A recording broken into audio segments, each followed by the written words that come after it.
C'est l'info éco avec vous, Christophe Dansette. Bonjour Christophe. Bonjour Pauline. Christophe, vous nous emmenez ce matin au Nigeria, la première économie africaine qui lance aujourd'hui une crypto-monnaie d'État. De quoi s'agit-il ? Eh bien, c'est un nouveau moyen de paiement. À partir d'aujourd'hui, il est possible de payer avec son smartphone, non pas en Naira, qui est la monnaie fiduciaire du pays, du Nigeria, mais en e-Naira. La valeur est exactement la même, mais c'est la technologie qui est différente. Concrètement, les Nigérians peuvent depuis ce matin télécharger une application sur leur smartphone et avec ce portefeuille numérique qu'ils ont téléchargé, ils peuvent payer dans des magasins ou s'échanger de l'argent plus rapidement qu'avec du cash ou bien des cartes de crédit traditionnelles. Il faut savoir que beaucoup de Nigérians qui habitent à l'étranger ont l'habitude d'envoyer leur argent ou une partie de leur argent à leur famille qui est restée au pays. Et jusqu'à présent, ces transactions, eh bien, elles passaient souvent par des institutions comme Western Union et avec des frais de transaction extrêmement chers qui pouvaient aller jusqu'à 20%.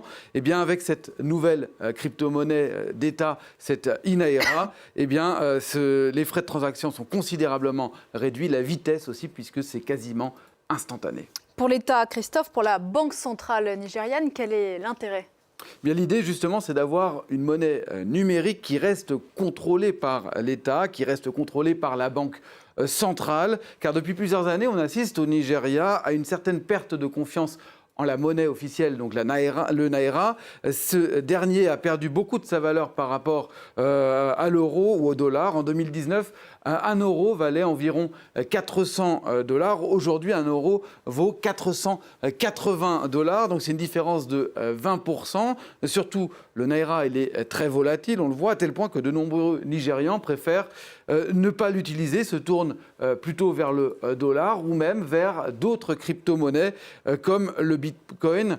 Au Nigeria, 42% des habitants affirment utiliser ou posséder du Bitcoin. Le pays est de très loin celui où la part de la population qui utilise cette crypto-monnaie est la plus importante au monde, devant la Thaïlande et les Philippines, et loin devant les États-Unis ou encore la France. Et ça, typiquement, ça inquiète la Banque centrale. Oui, parce qu'elle n'a aucun contrôle sur cette monnaie. Un des pouvoirs essentiels d'un État, qui est le contrôle de la monnaie, pourrait ainsi lui échapper. Les autorités ont eu beau prendre un certain nombre de mesures depuis un certain nombre d'années, menacer de bloquer les comptes de personnes qui utilisent ces crypto-monnaies, interdire les transactions, affirmer que ces crypto-monnaies, eh bien, elles financent le terrorisme ou bien elles sont un outil de blanchiment d'argent. Rien n'y fait. Le Bitcoin est de plus en plus populaire dans le pays. Certains sont même devenus très riches grâce à cette crypto-monnaie. Et leurs histoires ont été médiatisées. Il faut dire que le Bitcoin, il valait tout juste un peu plus de 3 000 $ en début 2020. Aujourd'hui, c'est 62 000 $ pour le Bitcoin. C'est-à-dire que le chiffre a été multiplié par 20. On imagine que certains ont pu devenir riches. Et cela a donné un certain nombre d'idées à des jeunes, alors que le pays, aujourd'hui, est encore confronté à une situation économique difficile, avec 33% de la population totale au chômage, plus de 50% des moins de 24 ans. Alors, pour revenir à donc cette crypto-monnaie d'État, le Nigeria n'est pas le seul pays au monde à se lancer là-dedans. Oui, il est même le deuxième pays d'Afrique à se lancer dans une crypto-monnaie, dans une CBDC, Central Bank Digital Currency, une monnaie numérique de banque centrale. Le Ghana, en Afrique, toujours expérimente un e-cedi depuis le mois de septembre. D'autres pays en Afrique ont également des projets de crypto-monnaie d'État, notamment le Kenya ou encore l'Afrique du Sud. Dans le monde, ce sont plus de 80 pays qui s'intéressent à ces nouvelles formes de monnaie. On en voit ici un certain nombre sur cette carte. La Chine, qui actuellement fait l'expérience déjà d'un e-yuan que Pékin aimerait bien voir officialisé pour les Jeux Olympiques d'hiver, c'est-à-dire au mois de février prochain. Il y a également des expériences qui ont lieu en Suède avec une e-couronne, au Venezuela, aux Bahamas ou encore l'euro où la Banque centrale européenne espérerait bien